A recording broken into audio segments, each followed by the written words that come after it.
Kang, Hmm. budak teh geus tara sakola deui. Sok sieun kaos abi we.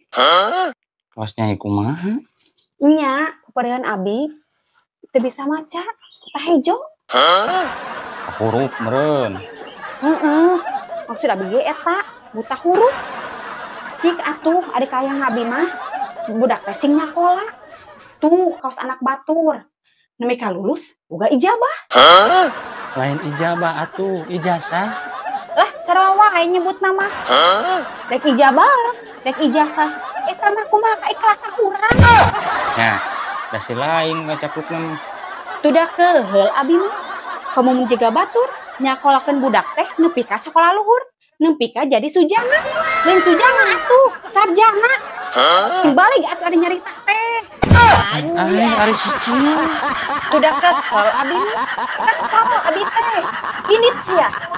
Ini tuh je. Ngabeca. Eta ku keukeuh. Ari emutan cio teh kumaha? Bade ngabeca kumaha atuh?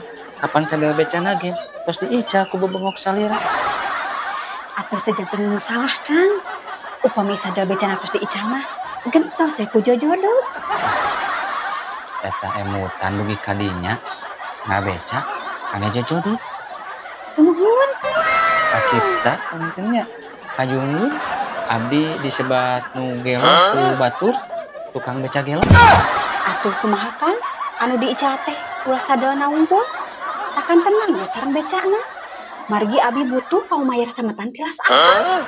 Tiasa wae. Namun pamita aya becana nah abdi kedah narik nganggo naon? Kedah digagandong.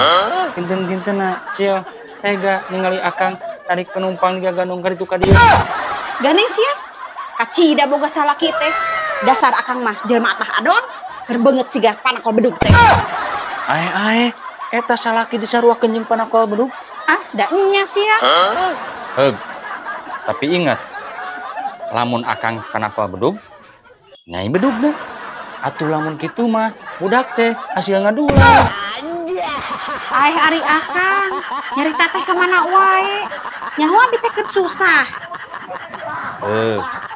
Ulah sok mikiran tingkah susah. Bablaskeun cing janglar. Tuh, jika babaturan akang, si Syahro, sangsarana leuwih-leuwih teu urang. Anak reuy salima-lima, utang saabreg-abreg. Manehna mah teu nguluwut, kumbira we ka ditu ka dieu teh oleh seuri. Nyaho-nyaho maot teh bes. Astagfirullah. Yeuh, pangpangan jadi pikiran abi teh, lamun budak nepi ka dieureunkeun sakolana, kumaha engke kaharupna? Kumangke we mau nggen teu sakola, teu oleh hirup, teu eleh ku sarjana. Sok, akang mah wanita rohan, maung adukeun jeung sarjana.